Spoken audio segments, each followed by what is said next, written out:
जलियांवाला बाग हर हिंदुस्तानी की आंख नम कर गया।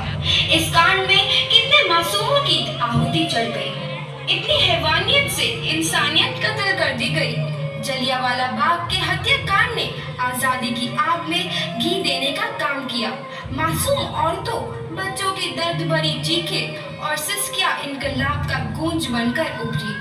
लाला लाजपत राय, भगत सिंह, राजगुरु, सुखदेव सरीखे क्रांतिकारियों ने भारत की इस जमीन से विदेशी दरिंदों को निकाल फेंकने के मंसूबे मजबूत कर लिए। 8 अप्रैल 1929 लाला लाजपत राय के नेतृत्व में साइमन कमीशन के खिलाफ एक भारी जुलूस निकाला गया। Simon commission, Simon commission, Simon commission, Simon commission, Simon commission, Simon commission, Simon commission, Simon commission, Simon commission. बेवकूफ इंडियंस, तुमको हमारी बात समझ में नहीं आती। Stop this. Simon commission. नहीं मानता। I said stop this। लाला जी, आप आगे बढ़ो, हम आपके साथ हैं। लाला जी, संघर्ष करो, हम आपके साथ हैं। लाला जी, संघर्ष करो, हम आपके साथ हैं। लाठीचार्ज करो।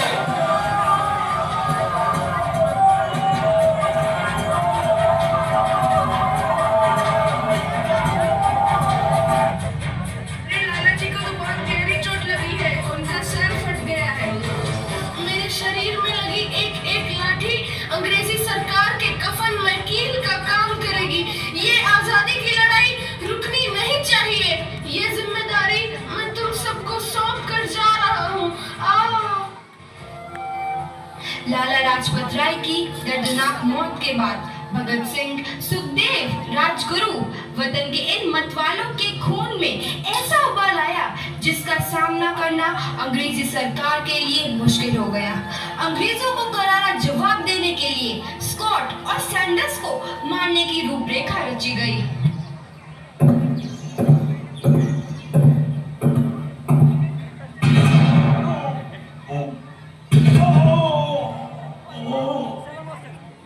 सैंडर्स मारा गया। चारों तरफ तहलका मचा था। दीवारों पर लिखा था, लाला जी की मौत का बदला ले लिया गया है। भगत सिंह समेत सभी वहां से फरार हो गए। 8 अप्रैल 1929 दिल्ली में ब्रिटिश सरकार की सेंट्रल लेजिस्लेटिव असेंबली की बैठक में 2 बम धमाके की आवाज सुनाई दी।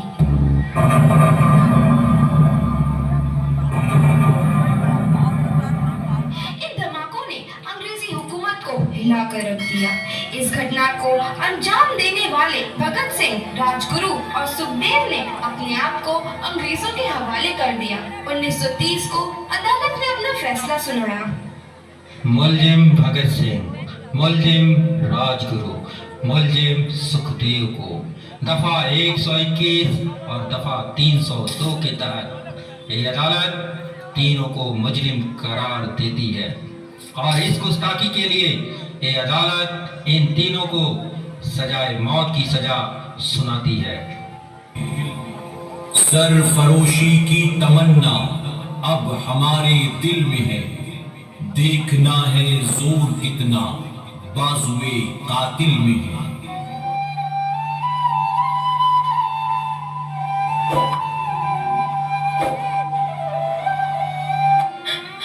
पुत्र की हाल है तेरा। मैं चंगा हूँ माँ, फिक्र करने की कोई गल नहीं। पुत्र, मेरा दिल तेरी तरह पत्थर दिल नहीं होगा। तेरी ये गला सुन के मेरा कलेजा फटे जा रहा है। माँ, मेरा दिल कोई पत्थर जैसा नहीं है, एक वतन परस्त का दिल है जो मेरे देश प्रेम के जज्बे को ताकत देता है। बेटा, मेरा लाल। माँ, आज मेरी तपस्या पूरी होने जा रही है। जे तू रोई तो मैंने तकलीफ हुई। सोच, तेरा पुत्र आज शादी करने वास्ते जा रहा है। फर्क केवल इतना है, वो घोड़ी पर नहीं फांसी पर चढ़ने वास्ते जा रहा है। आज तू क्रांतिकारी की माँ है, कल तू एक शहीद की माँ होगी। माँ।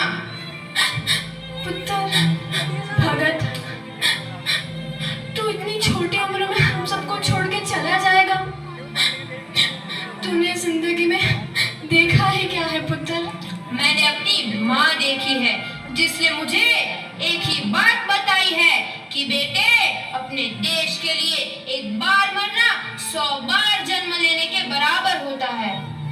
अच्छा माँ, अब आशीर्वाद दे। आखिरी बार विदाई लेने का समय आ गया है। भगत, मेरे लाल,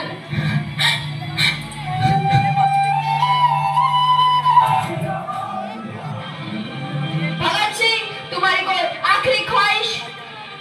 हमारे हाथ खोल दिए जाए। हम तीनों दोस्त एक दूसरे से गले मिलना चाहते हैं। उनके हाथ खोल दिए जाए।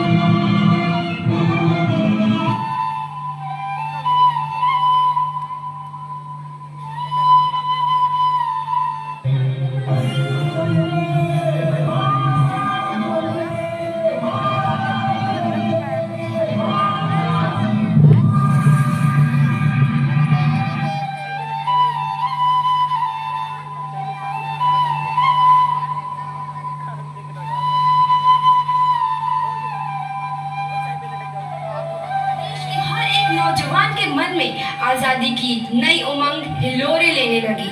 अंग्रेजों भारत छोड़ो का नारा जोर पकड़ रहा था। सबने एक आजाद भारत का सपना देखना आरंभ कर दिया था। हर कोई अपने अपने ढंग से इस महायज्ञ में अपनी आहुति दे रहा था। सुभाष चंद्र बोस, रानी लक्ष्मीबाई, तात्या टोपे और मंगल पांडे जैसे शहीदों की कुर्बानी रंग लाई। 15 अगस्त 1947 को भारत आजाद हुआ।